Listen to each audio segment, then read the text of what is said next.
Hello, everyone. Welcome to the NobCast. Huge news in respect of takeovers happening or indeed not happening. Liverpool, it sounds like John Henry and FSG are not actually going to sell Liverpool after all. Man United, there have been some updates there. We are going to get Gaskey's thoughts on the United takeover situation, who he'd like to come in, what he thinks the future United could look like, will it happen, etc.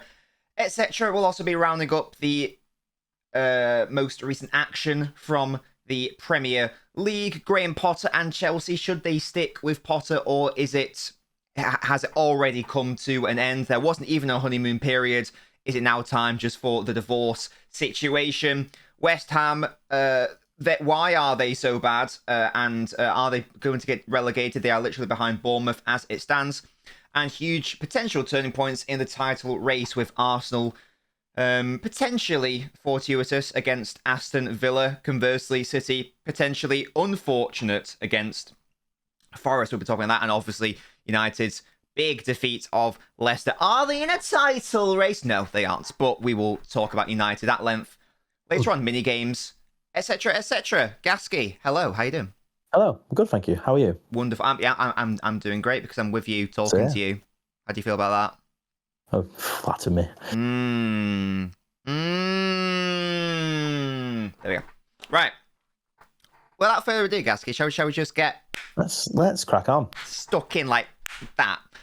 Sorry if that's going to clip the audio for people with like headphones or whatever. I apologise. No, I don't. That's a lie. Chelsea lost against Southampton 1-0. Gaskey, let's not muck around here. We don't need to analyse the game itself because it was just settled on like a free kick. It's the same old story of Potter's Chelsea. They just have been a bit smelly since he's taken over, really. I'm going to outline some theory and a fact, and then I want your thoughts on it before I just, So. That's good. So. Graham Potter's Brighton. We've both spoken on this podcast before how we've loved them, correct? We have. We backed him. But the key issue, Gaskey, with Graham Potter's Brighton, would you say it's fair to say, was not really playing pretty football, lovely stuff, but not really capitalising on the chances they created, always underperforming on their XG. Would you say that's fair to say? I would say so, because we always said that he lacked the final third and the end product. Mm-hmm. Because if you think about the strikers, you had Glenn Murray up front, you had what's his name, Everton now. Morpay, yes. He's had no one special to go and end it, and he's exactly the same thing at Chelsea, really. These periods when you look at him and they look really good, but it just it ends in a shower of shit, and it's been like that for however many months now. Yes, well, and this is where it's the point is coming to a thing. You've touched on there. Well done, you've got it already. There's like the XG table since Potter's come in, and I believe that Chelsea top that in terms of underperforming, and the second team is Brighton in respect of underperforming on XG. So the problems they had at Brighton are now the problems happening at Chelsea. So I don't think that Chelsea are actually playing that badly overall. I think that they are generating a lot of chances. But it's the issue of, and that is compounded by the fact, it seems to be that Graham Potter's football maybe is high chance creation, not really high goal creation. But is that the case, Gaskey? Or is it more to do with the fact that you just touched on there, that he was dealing with the likes of Morpay and Glenn Murray and sometimes Trossard through the middle and an Undav who's done nothing at Brighton. And now at Chelsea, he's got like Havertz and a washed Aubameyang and not really an actual striker. So... And also, let's not forget that it's basically a totally different club with like however many new players to make it even trickier. So is it as simple as if they had a striker, like a proper number 9, they would be actually converting those chances? Or do you think is there a wider issue? Is Potter out of his depth, for example? What do you think? It's tough to call, but, like you said, they've got pretty much a new team. New owner, new team. They've got new, goals they've got to want to hit. But, yeah, you can say, put a number 9, get a great striker who could potentially fix everything then. But, what is it, 2 wins in 14, no matter what, is not good enough. It is at all. For any team in the Premier League, it is not good enough. So you have to think about, he's got plenty of new players there. is it backing him? I don't think it's backing him. I think it's just the owners wanting to put a new mantle on the club. It's nothing to do with Potter, I don't think. Okay, but, interesting. Yeah, where do you draw the line? Because it's Chelsea. At some point, you've got to be like, look, I'm not going to go and I'm not going to let you see the end of the season and then go, we'll give you a striker. They're going to be like, no, we've got plenty here. Go and do some. We want someone who can do something with it. So it's a tough one, really, because I like how Brighton played and I like Potter, but I think that you're just going to have to cut the losses, really, and be like, look, we'll get someone else. But then it's also who's available. So it's one of those situations again. Who'd you bring in? Because Tuchel, I think he's available. Well, pretty much the guy they sacked is the only one that's available. So you're not going to be able to pry anyone away from another team, big team, type of manager that Chelsea will want right now at this stage of the season. So odds are you getting top 4 very, very slim. You're not in any competitions. So maybe you just see it out to the summer. See where you finish, then see what's going to happen. Yeah. And also it's like, well, can you put up with this for another few months? You never know. It's a very tough one. It's a very tough situation. Well, they are getting a striker in the summer. Like, they are getting Nkunku. I know he's not an out-and-out number 9, but he is still technically a striker. So do you think it might be fair to say, because I know lots of, online especially, lots of Chelsea fans are sick of him. They're already like, get rid of him now. Do you think it would be more fair to say, well, let him have an actual, something more similar to an actual striker in Nkunku? He can come in next season, then see how, give him like a quarter of the season or whatever. And if it is still dross and really bad results, then cut your losses. Or do you think, actually, no, we're Chelsea and we can't really wait around. We're just going to cut our losses. If you're a Chelsea fan, put yourselves into their, Stamford Bridge shoes. What do you think you would be going for? Are you thinking give Potter a chance with an actual striker who isn't Kai Havertz? Or are you thinking, well, actually, should be getting more out of these players, so get in the bin? I want to go back in time and get Tuchel back, because that was an absolute joke to start with, because whatever. But yeah, if I was a Chelsea fan... Because that's the issue with Chelsea fans as well, because they've been used to trophies and success all the time, really, for like last 10 years, whatever. They're used to the immediate success as well. They're used to the manager coming in and doing it, and then that manager just bye-bye within 12 months, and then another one doing it out again. So not seeing that success straight away is, it is different for them. But also, yeah, you're right. You've just been given a full team. Give him a chance. Yeah, I see that side of it. But also I see the side of 2 wins in 14. No matter who you are, doesn't make a difference. You should be doing better than that, especially with them players. I mean, considering they're not in anything, they've got a potential Champions League to try and stay in, and no other trophies, and you're fighting for Europa. I don't think you're getting top 4. I don't think Tottenham, Newcastle, and Liverpool can all bottle it that much. So I think you might as well see it out. I think, just because what's the difference?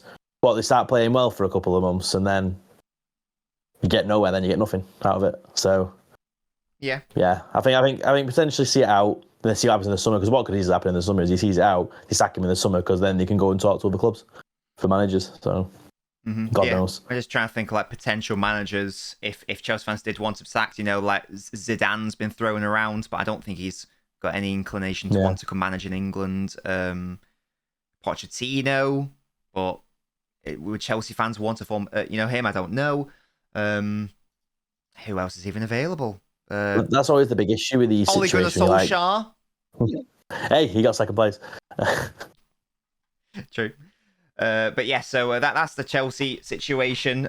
Is it the end of the road for Graham Potter? I hope not, because I do like him as manager. I do think that if he supported properly, I'm not just talking about financial support, I'm talking about from the fans, I'm talking about it from a time perspective as well.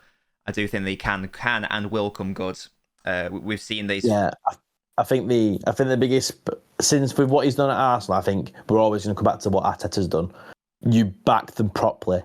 Let him do what he wants with that team. He's the manager of the team. Let him do what he wants with that team. Don't go over his head and do things yourself.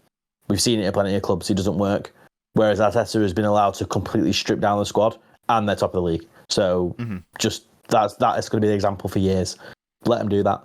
Let managers do that. Yeah, it's very rare that, I know Conte did it at Chelsea, but it's very rare a manager comes in and immediately he's great. Guardiola at City, Klopp at Liverpool, Arteta at Arsenal, Fergie at United. I mean, obviously there comes a point where if you can give them too much time and they're rubbish, but I don't think we've reached that point yet. He hasn't even had like 2/3 of a season really. So if I was a Chelsea fan, and I do like Potter, I'm a Potter fan, give him the rest of the season. Also, give him a striker in Nkunku or whoever, and hopefully, as the team also gets to know each other, because it isn't just like like a game of FIFA where you can just pop in players and they immediately click like that. It does take time for players to bed in and stuff. So so in my opinion, patience with Potter. I know Chelsea fans are not really used to that from a trophy perspective. They want immediate success, but I think patience and Potter will come good. But so I've heard what you think you want, Gaskey, but what do you think will happen? Do you think Potter will go this season, or do you think the ownership will be like, no, stick with him? Going off what I've seen from this ownership since they've took over, I can see him being sacked. That would make me very sad. Why do you have to say that? They sacked Tuchel for no reason, didn't they? Why do you have to? Why do you have to upset no me? reason. Why do you have to? Why do you hate me? Do you want honesty or just need to? No, just lie to me, make me feel good. Lie to you. Potter will win everything with them. Well, don't want to win everything. So City can't win everything. There we go. Let us know what you think about the Graham Potter situation, guys. If you're a Chelsea fan, especially, really interesting to hear about you. But one manager who surely got to go like now, like yesterday, is David Moyes at West Ham. They suffered a 2-0 defeat, and it was at Spurs. So in isolation, you can think, away to Spurs, it's fine. But I was half watching the game live, and then I have caught up on the extended highlights and stuff. And like West Ham were quite toothless, I thought, throughout, and in what's supposed to be a London derby as well. And it's not just that game; it's all this season. I mean, they're currently in the. I didn't realize it was that bad. They're currently in the relegation zone. They've only scored 13 goals in the Premier League. I mean, that's worse than Southampton. It's only one better than. Wait, is that right? No, sorry, 19 goals. My bad. That's how many. Sorry, 13 games is how many they've lost. I thought that was goals. No, they've scored 19. So that's the same as Southampton, but it's less than Bournemouth. It's less than Leeds. It's better than Wolves and Everton, but they're more about their defensive record. Anyway, so it's not a good time to be a West Ham fan, that's for sure, Gaskey. What question mark about West Ham's season generally? Because this was a team that got to a Europa League final last season and finished. I can't remember where they finished last season. Was it 7th or 8th or 9th? It was upper mid table anyway. Why? It's exactly what you said. Why? It makes no sense, because you've gone from investment, everything's clicking, adding more and more investment, keep them up there, to just absolutely nothing. It's like we said with Chelsea, where it's you don't expect immediate success. With West Ham, it's like you've had all the investment, you've had the time. What's going on? At that point, that's where you have to say the manager has to go, because the manager's had time. Okay, you had a nice little Europe run, a decent Prem finish, but look at it now. Like, you've still got the squad, you've got the players, but there's no outcome. Yeah, they're not even good. No, they're not. I was just looking at their past games, and to be fair, they have had a couple of tricky games in recent weeks. But this isn't just a knee-jerk reaction. I think we've been saying this basically all season, that it's only a matter of time before Moyes went. So it's just, we were putting bets on, Moyes or Lampard, who's going to go first. But I think initially it was Moyes, Lampard, and Gerrard, wasn't it? Was it Gerrard? I think so. I think it was. Yeah, he was going to go out of the three of them. Yeah, and he's the one that's left standing. Yeah, well, we're 2 for 3. It's only a matter of time, surely. Yeah, it is. And I appreciate, they have played at home against Chelsea and drew, and they played away against Newcastle and drew, and they beat Everton at home. That was El Sacico, as Gaskey called it. But like losing at home against Brentford 2-0, and then losing against Wolves, and then not beating Fulham, and losing at home 2-0 against Leicester. Just having a look at some of these really bad results and performances for them. It's only a matter of time for David Moyes, and I don't really know why the trigger hasn't been pulled sooner, to be honest. Just having a look at what their next fixtures are. It's not really getting that much easier. You know, they've got a game against Forest, who are relegation rivals, away to Brighton, we've spoken about how good they are, away against City, and you might think, the likes of home against Southampton, that's an easy one. No, because they're in the relegation zone as well. So there's almost like there's no easy games for West Ham. Sorry. So it's not looking good. That situation, you need to bite the bullet and someone to save you, because you're past halfway. At this point is when you have to look at the table and be like, right, not a lot's going to change now. It's the end of the season, really. So you need to do something about it. Yeah, they're still in the Conference League. Yeah, they finished top of the group. They full 100% record, I think they got. Yeah, you're absolutely right. Yeah, they played 6 and won 6. I'm just, I don't know who their opposition is in the Conference League. I don't know. No, they're not, because they get the bye round because they finished top, so they get a bye to the next round. So we've got to wait for the knockouts to happen first. Yeah. Okay, understood. Yeah. So they skip the last 32. Here's just on that. Here's an interesting question, Gaskey. What's your take on the whole team is struggling in the league, has cup competition, which they're maybe doing well in? There's a lot of arguments about that. Do you see it as unwanted distraction, or do you see it as momentum builder? What if they're having a good cup run? Yeah, like West Ham are, for example. I would say it depends on the size of the team. The size of West Ham, you should not even be talking about a relegation battle. So the cup should not even be a worry. You should want to be in that league. Whereas, for example, Forest getting into the League Cup semi-final, I think that's good for them, because Forest, when you're just been promoted, you're not really expected to stay in. I think that's just the rule is, you're a new promoted team, or you're going to be one of the first people who are going to predict your relegation. Mm-hmm. So having a nice cup run is good. It's really good to have. But as a team the size of West Ham, you should be having cup runs alongside a decent league season. Newcastle, for example, who were overachieving. Yeah. And, and Brighton knocking out Liverpool, and I think they knocked someone else out, didn't they, as well? That type of, that's what you want. That's the kind of position you want to be in when you're the size of West Ham. So I think it'll get to a point when they could be fighting for this to stay in the league, and then they could potentially be in the semi-finals of the Conference League. And it's like, we've got 2 leg games here away in Europe, and we're fighting for relegation. So what it opens a can of worms. Like, what situation? Who do I play? I need to beat this relegation rival, but then do we want to go through in the cup? It's it's a very difficult situation. We might end up seeing a Wigan in a 2013 situation where they won the FA Cup but still got relegated. I don't know. But that is West Ham. Not looking good for them, but I think the sooner Moyes is out, the better, to be honest. And also, the sooner Declan Rice leaves West Ham, the better for England's sake, because he's not doing anything at West Ham. I think he's regressing, if anything. Him leaving West Ham will improve his offensive capabilities as well. Definitely. A bigger team, and he will make a 10 times better player. Yeah, 100%. Quickly, just before we move on from West Ham, Gaskey, Declan Rice, because let's be honest, he's probably going to leave this summer. Where? It's a tough one. I'm just going to say a team. Because I was Chelsea. Well, I was thinking Chelsea, but then they brought Enzo Hernandez in. Fernandez. You think Rice and Fernandez? Is it Fernandez? Yeah. Fernandez. Yeah. Okay. Sorry, go on. I think Chelsea, Rice and Fernandez midfield. I think, yeah. Interesting. Tough to call. Interesting.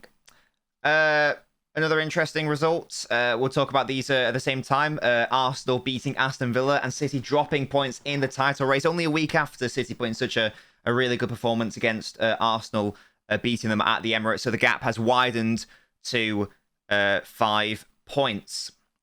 I was going to quickly talk about that. I don't think there's any point in analysing the City game, because I watched all of it, and it's the most dominant display I've seen from City this season, and I'm putting that up with the 6-0 against Forest earlier in the season, at the Etihad. Yeah. Well, I watched the highlights of that, and the highlights were literally City and then Forest goal. Yeah, that is literally the highlights. They had one shot on target, and when I rewatched the goal a few times, I thought, what is that defending on the far side? He just walks through them. Mm-hmm. It's just, it makes no sense. It was weird. Yeah, it is terrible defending, but City should have been 5-0 up by that point. It should have been. So I'm not going to blame the defence, to be honest. For me, like, how many times has Haaland missed a sitter, for example?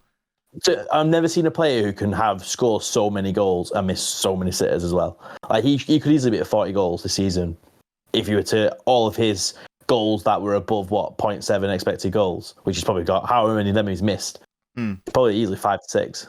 Yeah, crazy. And even like Foden played really well, but there was a moment where he was through and he could have either had a shot or just squared it to Haaland for a tap in, and he did neither, and then he fell over trying to pass it to him, and then Laporte should have scored, and then De Bruyne should have done better with his long shots.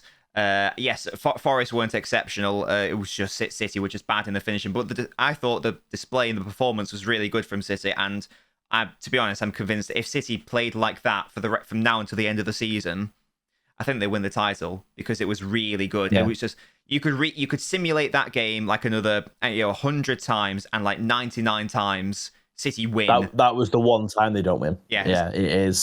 It's like that. It's like I said, it's one of those games that every season a single team has it where you dominate and get nothing out of it. Yeah, I think it was like 5 big chances City had and they missed all of them. For example, there's nothing to really analyze. It was just performance was really good.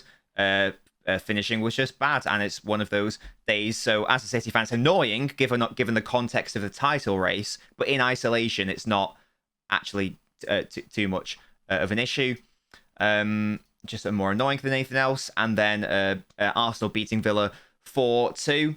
Again, I feel like it's maybe a flattering scoreline. Obviously, the 4th goal was just because Villa put the goalkeeper at the goal kick.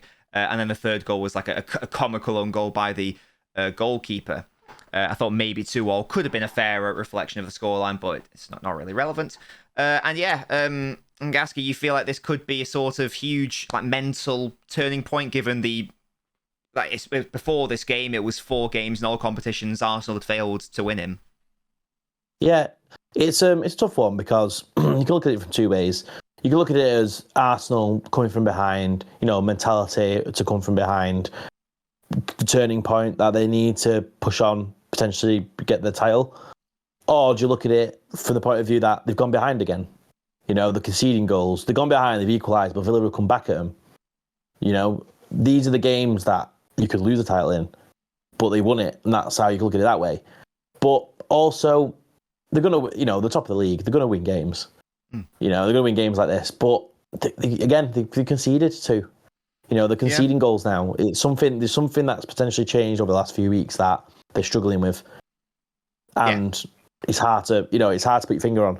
So the next few weeks are going to be interesting because, again, it could be a situation where they can build a gap, or it could be that they do just fluctuate. They draw a game, they win a game, they lose a game, and that could be that. It'll be interesting to see one or the other is going to happen. They're going to go on a good run, or you're going to see them just kind of, win, draw. Mm-hmm. Absolutely. And I'm just going to bring up a stat that I think you sent me. So it was points dropped by Arsenal in their first 19 games of the season at 7. Points dropped by Arsenal this is before the Villa game. Points dropped by Arsenal in their last 3 games, 8. So there is definitely a difference in terms of like Arsenal's performances in this half of the season. I don't think beating Villa is unexpected, but for me, I think that it was probably the manner in which it took place which might galvanise the team, like from a mental perspective. Come from behind twice. Exactly. To push on for the win. Yeah. Mm-hmm, yeah. It could be a title defining match. From a City perspective, I hope that isn't the case. But yeah, so it's now a 5-point gap. There is still a game out the Etihad. There is still hope. Well, it's a 2-point gap, isn't it? They've just not got the game. Yeah, but I'm giving them their game in hand. I think the game in hand against Everton at Emirates as well. Yeah, so I'm assuming. Maybe I shouldn't assume, but I'm going to assume they will win their game in hand. Yeah. So. Yeah. But still an interesting title race. And speaking of title races, Gaskey, we come to Manchester United, who sniffing about. They're sniffing about. They're not going away. Yeah. I do keep getting asked the question though: are United in a title race? For me, they aren't. It's no disrespect to United, but I think it's. You can disagree with me if you want. I think it's fair to say there are 2 teams in this league so far which are like who are in the race. Like, but and you can tell by watching the games. Like, for example, United. I mean, I know United blew away Leicester, but generally speaking, that they haven't been like dominating displays by United over the course of the whole season. Whereas I feel like when Arsenal and City win a game, it is. Do you think that's a fair thing to say, or am I underselling United?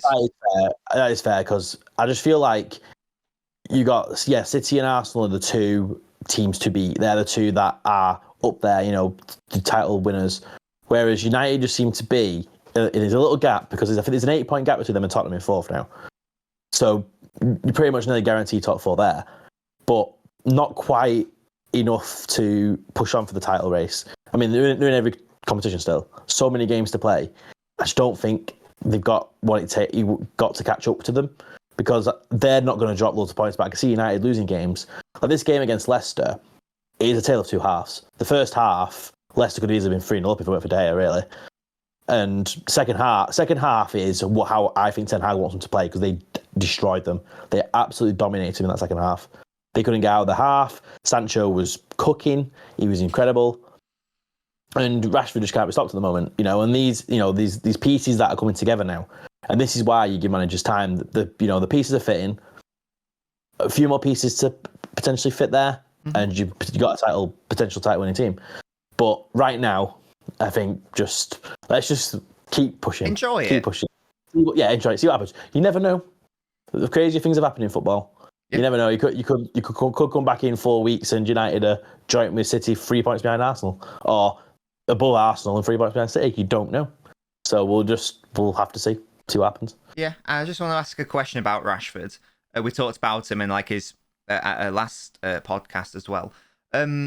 He's sort of I feel like in the last, you'll know more than me, but I feel like in the last few games he's been sometimes on the left, sometimes on the right, but he's also been like thrown in at striker as well, like with Weghorst behind him. Yeah. Sort of like shifting between the left and striker. Where do you think and where do you want Rashford's long-term position to be? Because originally, I think he was, when he first burst onto the scene, he was being touted as a striker, a centre forward, and then he didn't, and then it was sort of like accepted that he didn't really have that finisher's instinct. Like he missed too many 1v1s, so he was popped to the wing and he performed better there. Yeah, but now he's in a mental run of goal scoring form. So is he good enough finishing wise to be a striker, do you think? And where do you want him to be long term? It's a really weird one because I'm not saying he's better than him. This is a comparison to the type of player, but he's very similar to Mbappe because Mbappe plays left wing and striker. And I think it depends on how the game's going because the first half he played at number 9. Played down the middle, and Weghorst played in his weird Joelinton role of what was like a 6, 8, and a 10, whatever he were to, just for pressing. And Weghorst annoys me that he can't put the ball in the bloody net, but the way he presses opens the gaps, and that's obvious.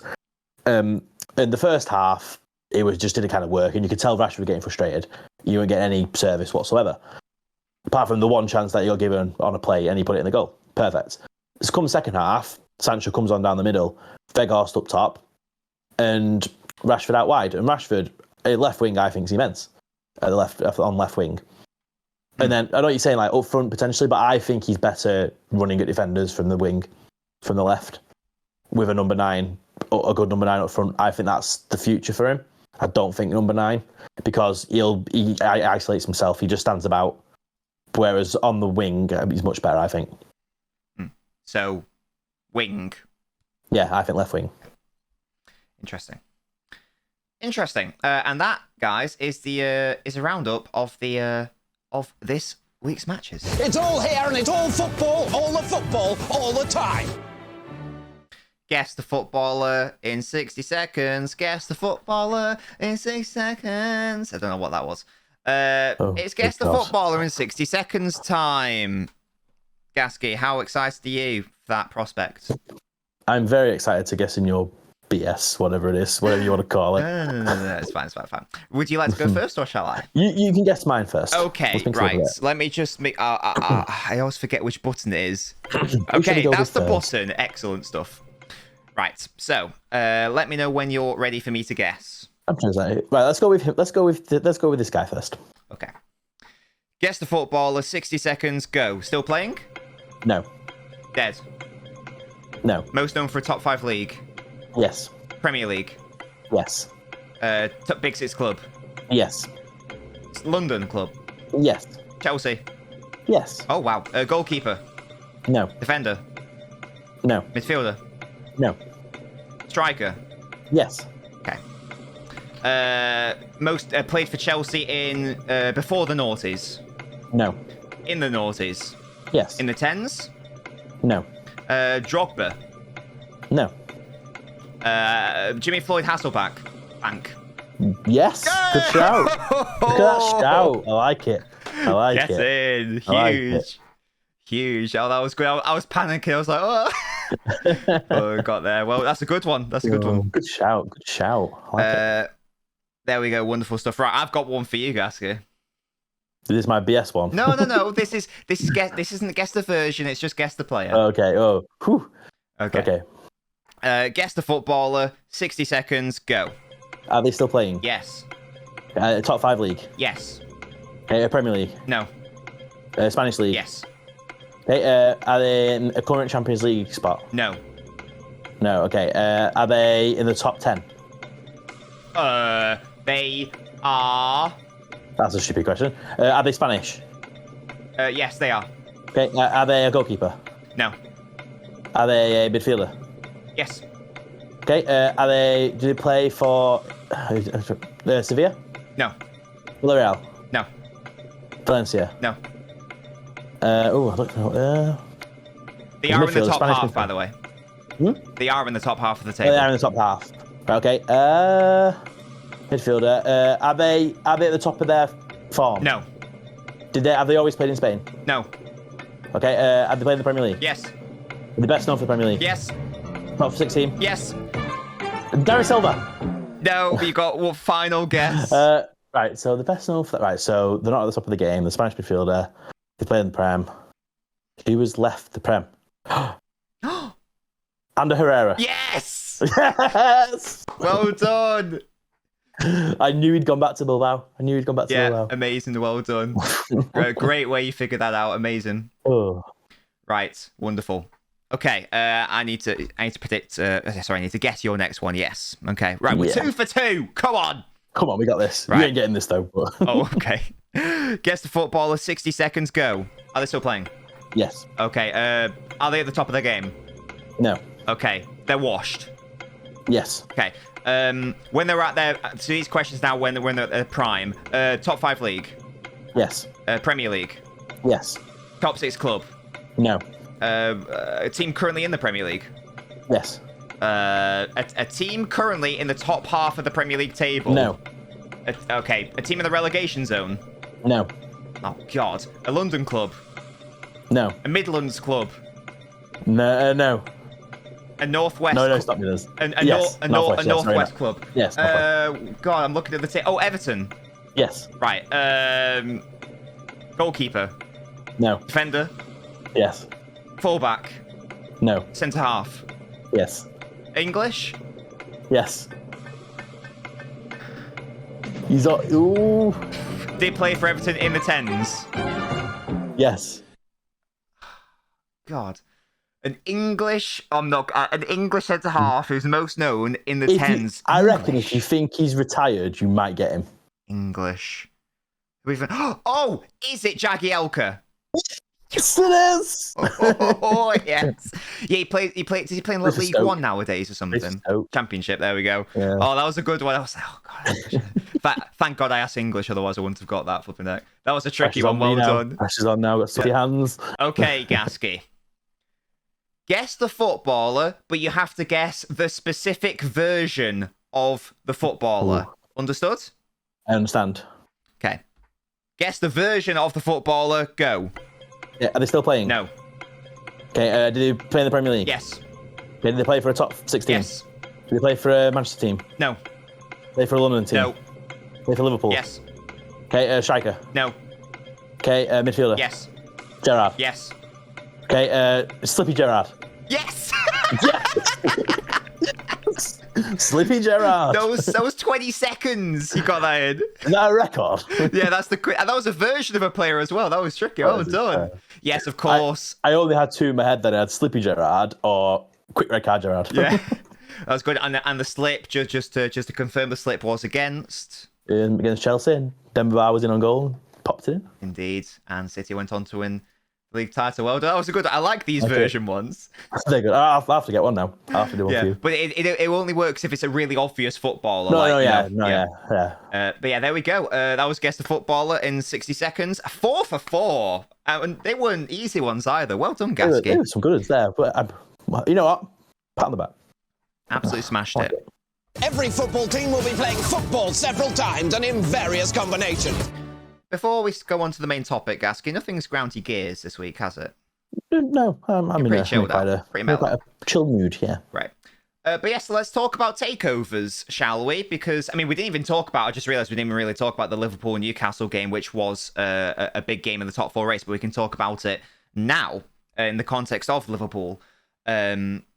Because I think it's announced today by, allegedly, that now John Henry FSG aren't looking to sell Liverpool.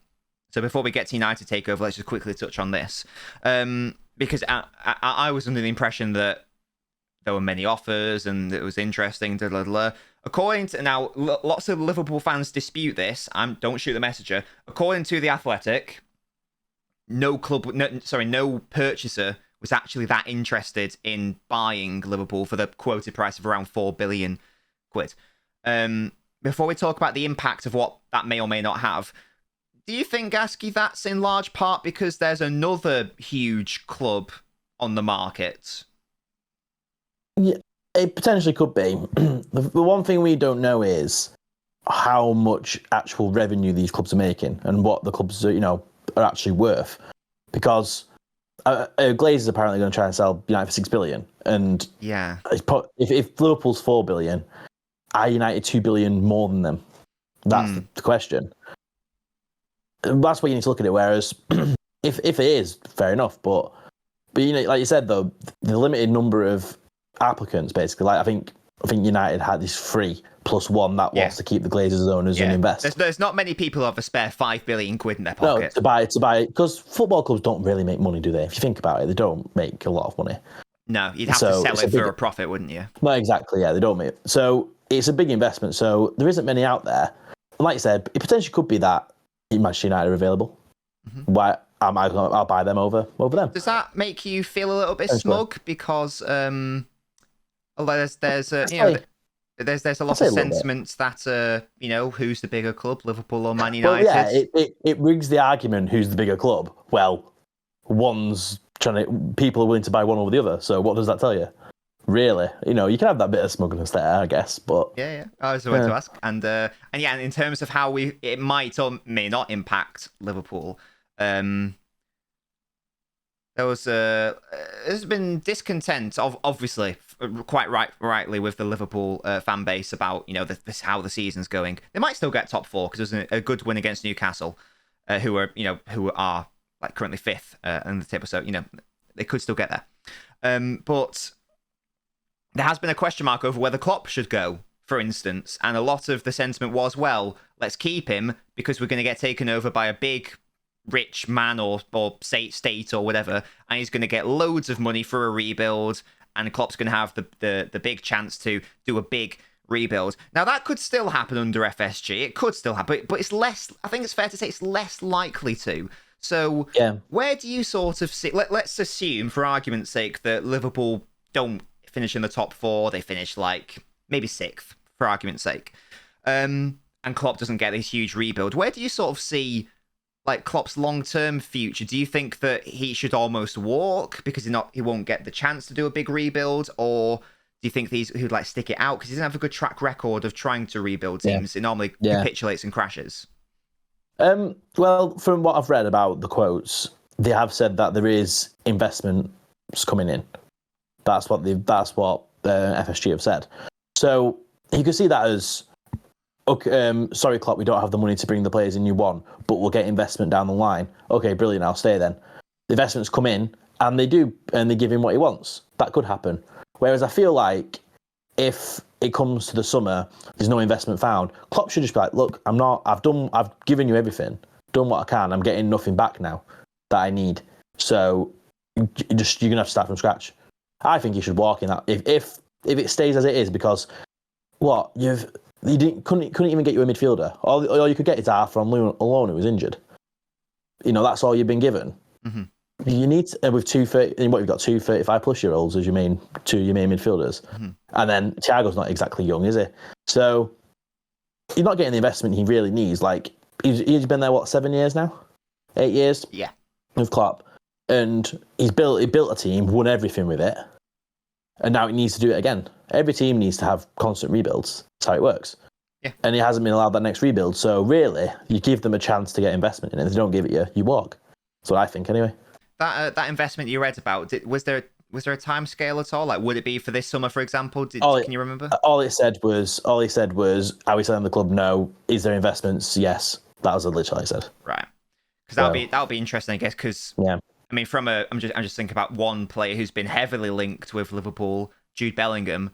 But if Liverpool don't get Champions League, and then also if that big investment isn't coming this summer, because Bellingham's I think he's gonna quite comfortably break the British transfer record. Yeah. Does that lessen the chances of him coming? Does that mean the likes of Real Madrid or Chelsea or City could potentially go for him instead? You would think any investment coming into Liverpool will know the state of the team, and they'll be like, right, here's our investment. Go and get us a marquee signing and get Liverpool into the Champions League. If they don't get Champions League, that is, or whatever. But that's what they need. They need it before the summer, because otherwise you're going to lose your manager. You're going to have an aging squad. You're back to what was it? Not Benitez. It was after Benitez. Roy Hodgson and that era again. Dalglish. Dalglish. You don't know where you are. When you don't know where you're at your team, and you're having to wait until it clicks again. There we go. And so that's our thoughts on the Liverpool takeover. But there's also obviously the United potential takeover, which you've described it as, Gaskey. We touched on it last week, but I want to talk about it more in depth here. I want your thoughts on. You don't have to get into the question about morality that's been going around. I just want your thoughts on who would you like, purely from a footballing perspective, and let's not get into the politics of it. From a footballing perspective, do you have a preference for owner, and if and when do you think it would happen, and what might that mean for like Ten Hag and signings and title aspirations? Well, for me, when you look at it from a footballing perspective, right? You've got a football club that is owned by people who don't have the money to own them. They're in complete debt. They're taking money out. If you look at the stats, like the only owners to take money out of the club, don't put any in. So you want owners that are not going to do that. So your first thing is, right, can you get us out of debt? There's one option there that gets you out of the debt. There is also apparently supports United. Wants United back at the top, and will back the manager. So obviously, Qatari owners. If you only talk about football perspective, perfect. Mm-hmm. That's the perfect option. And you look at the other options. I think there's one from America we'll invest basically, and the Blazers stay involved. Another one from America, and then the Sir Jim Ratcliffe one. So from a fan's perspective, we want someone who's going to support the sport the most. And if that's going to be, and so the options are, you've got these Qatari owners who have got lots of money. They'll invest into Old Trafford, into the community, which is apparently what you said he'll do. He'll back the team, and the club won't be in debt. The other ones, okay, the team might not be in debt, but Sir Jim Ratcliffe owns Nice, and Nice fans have said, from what I've read, he just basically feels like he gave up on them. Just kind of left them now. I'm not sure about the other ones though. One of them's the investment one, not a chance. Do not keep them. You want them gone. So that's a no. So it's between them two really. And you can't ignore the Twitter experts because they know nothing. I'm just going off what I've read, and really you're going to go for the Qatari ones. The club's been left in an absolute mess in the back end, and you get an owner in who's going to get the club out of debt and fix it from the top. And if that means Qatari owners, then it is what it is. Mm-hmm. And how do you see that sort of transforming? Do you see it transforming the club, first of all? If so, how? And do you think it'll be a sort of, let's say, for example, a billionaire Qatari owner comes in, and now United have no debt and they can spend even more than they have spent, etc. Do you see it as like splashing the cash, or do you think it will be like a more measured approach? And how will that impact the squad overall? I think they've got I think they've got the right manager to not have that attitude of, oh, great, go and get me Mbappe then. I don't think Ten Hag's that type of person. I mean, that's why I was like, I need these players that will fit my system. And that's what he wants. And a big example is you look at City, right? They can have players come through their academy and they can sell them for 20 million. Players that you've never heard of.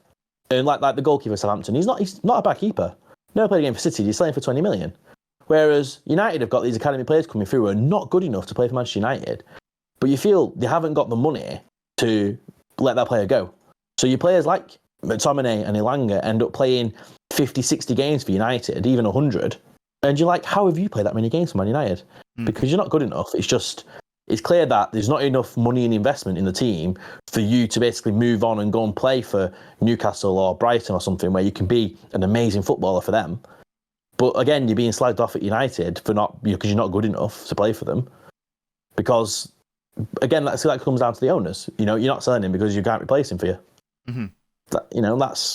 That's the example of how poor owners can be. You know, you're not allowing the managers to go, right, you can go, and then I want this youngster's good, we'll have him, and that guy can go, and that's money that can bring in other players.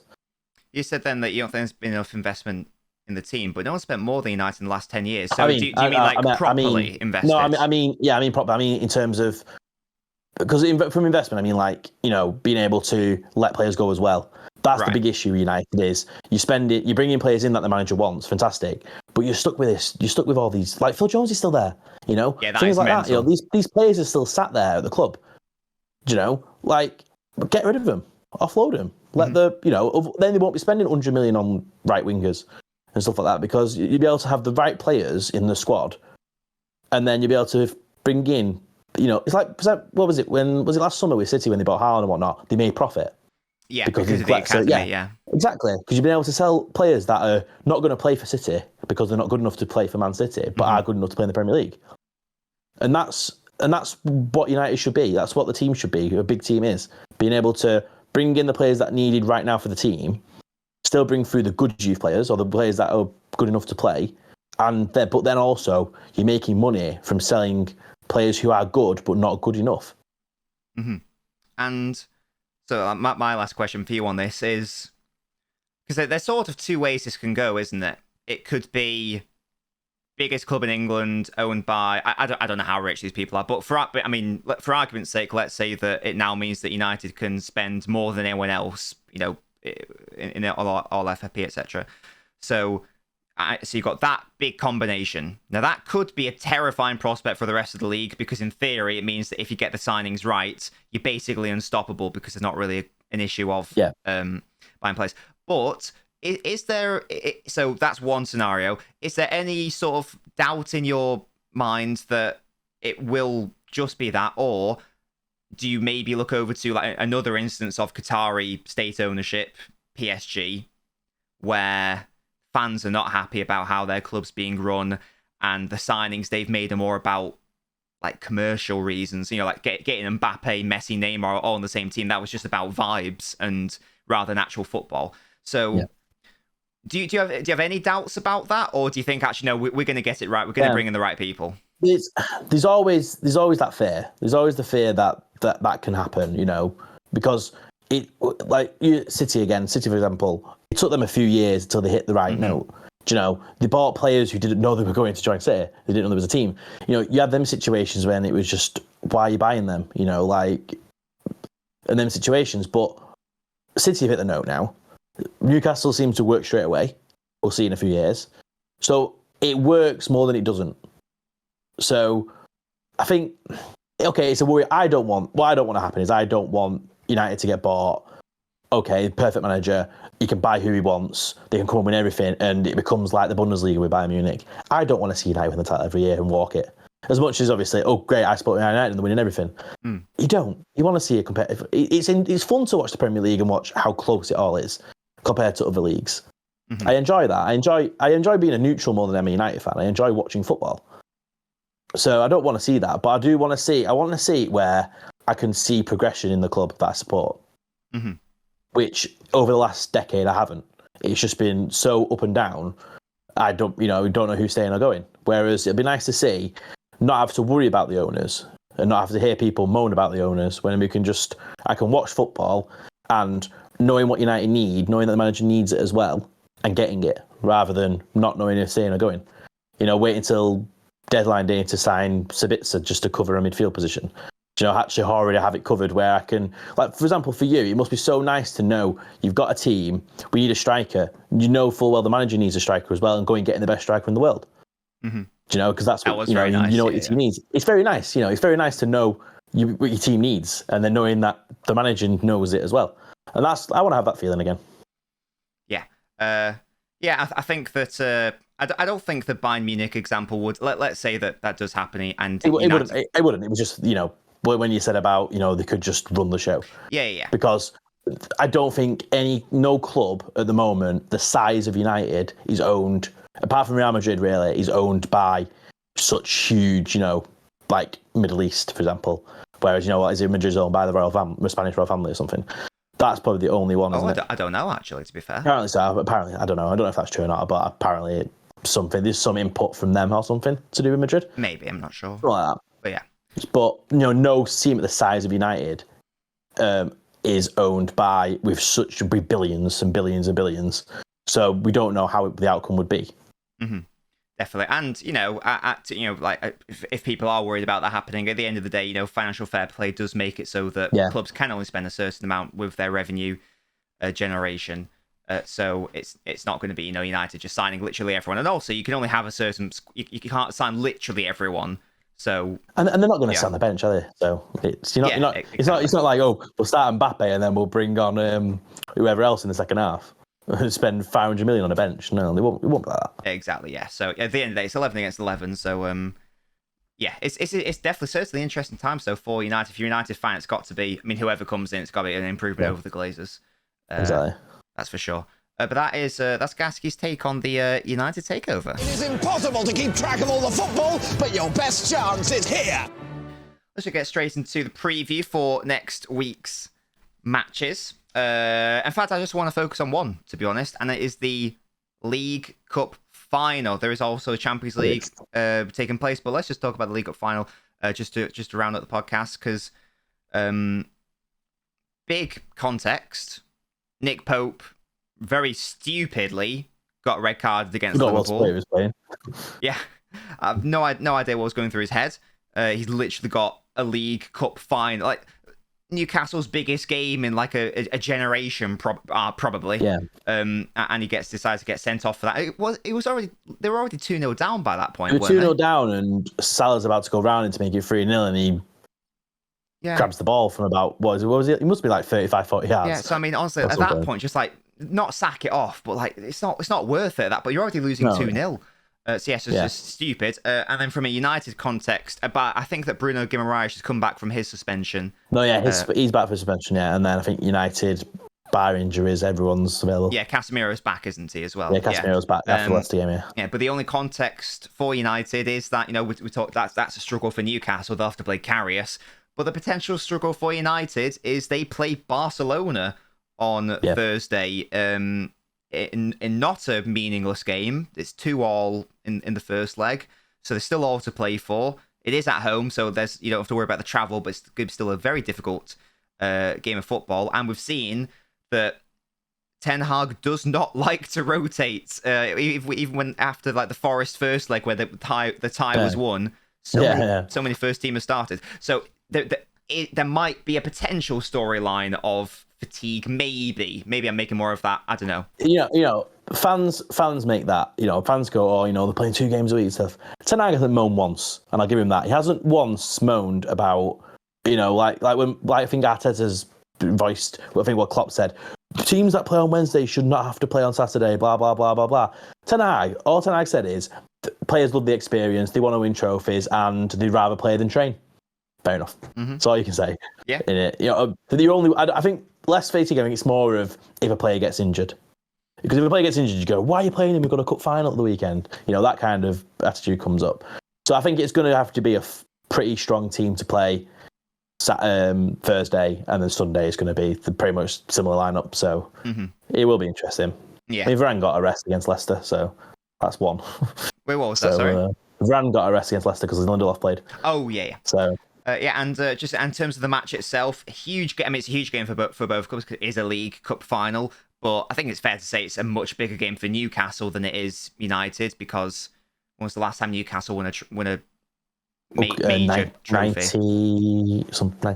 Was it the 50s? Am I being stupid? Oh God, no, I don't know how long I it was. want to find out when was the last time. I think it was not the 90s. I know they got. They lost against United in the 99. Yes, yeah, they got to an FA Cup final. But, they lost to United. I know. In the treble. I think they won like an Intertoto Cup in like 2008, but I'm not counting that. That was like some dusty European competition that UEFA doesn't even do or support or whatever. So let's have a look at the Newcastle United honours. My guess is the 50s, but let's find out. The last time they won a league title was 1927. The last time they won an FA Cup was 1955. That was the last trophy. Yes, it is. As I said, I'm not counting the. Yeah. I'm not counting the Intercities Fairs Cup. I'm not counting the UEFA Intertoto Cup. I'm not counting the Anglo-Italian Cup. Sorry, Newcastle United fans. Last time they won an actual trophy was 1955. They've got runners-up since then. They've never won the League Cup. Runners-up in 98 and 99. But yeah, so a huge game for Newcastle, obviously. But still a big game for United, yes, Gaskey? United need the momentum. They need the... I think it was my brother that told me. When City won, I think it was 2011 was the first one they won since they got bought, didn't they? Mm-hmm. And I think it was it Kyle Walker? Was it Kyle Walker? No, it was Kyle Walker's first trophy, not that one. Whichever his first trophy was, Kyle Walker's, he said that he loves this feeling of winning a trophy. And that's what I think eggs them on. If you say you won a trophy and you get that feeling that you've won something and you want to win more, that's what will push you. That's what they need the League Cup for. You know, we always say it's the Mickey Mouse Cup out of them all. But if it is a trophy and it can egg you on to win more, you want to win it. Definitely, yes. It's still a major honour. It is. It's more than the Intertoto Cup. Well, yeah, exactly. Yeah, definitely. And it sort of gives like a not a justification. It gives a like a verification of like Ten Hag's tenure so far. It verifies it as sort of like a success. It's like because it is like the club's just been an absolute mess for the last few years. He comes in the summer, he literally grabs everyone by the hair and just like shake them, sort yourselves out, and win a trophy within 6-7 months. Perfect start. And how do you see the game? That's the context. That's the background. How do you see the game going? We've talked about the context. Newcastle don't have the main goalkeeper. United will be up for it. Hopefully, for your sake, off the back of it should be a Karius masterclass. We know what's coming. Off the back of we know what's happening. An impressive display against Barcelona that could, egg them on even more mentally. Yeah. How do you see the match going on? Are you confident? I'm relatively. I'm 60-40, I would say. I think it's going to be like 2-1 United. I think it'll be a good game. Yeah. Do you think the Pope factor will matter at all, or do you think that's a bit of a red herring? Depends. If Karius drops it in his net, then yes. But I can see him having an absolute masterclass, and everyone's like, "Oh, he is a good keeper." And it's like redemption, whatever. The keepers against United, it's a thing. Well, that there we go. That is that is the NobCast. No NobCast or BallBusters this week. I think I asked the Noblets too late for questions. I apologise for that. And BallBusters, we're just going to put it on hold just for a moment. I mean, I'll reveal the answers for this week. It was RJ Basmati Entertainment. That was I forgot what it was then. Do you know what? I couldn't remember who it was either. That was I was like, it's Declan Rice, but it's like, no, it's not. It's Reece James because it's Rice Games. Yeah, brilliant. The A was Everybody That You Meet Has an Original Point of View. That was Artur because that was the lyrics to the song on like BBC or CITV, one of them. And then HW, this was a very good one. I think Houdini's trying to hit on me. That was Harry Winks. And I think Jack left a comment with the answers to those. So well done, Jack, who won last week as well. But I say we are going to put it on hold because it's only a couple people taking part now. So I feel like we'll put it on hold for now. And then maybe people more interested in the podcast and that game in the future, we can bring it back, and that can be given out as a prize. And maybe I can think of some better prizes as well, rather than just knob coins, to encourage you guys to take part. But Gaskey, that's the podcast. You enjoyed yourself? It's been good. It's been good. Beautiful. Always look forward to Mondays for this. Indeed. And next time we meet on this podcast, maybe United will be one trophy better off. Hopefully. Yeah. Hopefully next time I'll be happy and not depressed. Let's hope. Indeed. Really hope you guys have enjoyed the podcast. I've been Nobbins. I've been Gaskey. And we'll see you next time. Goodbye, guys.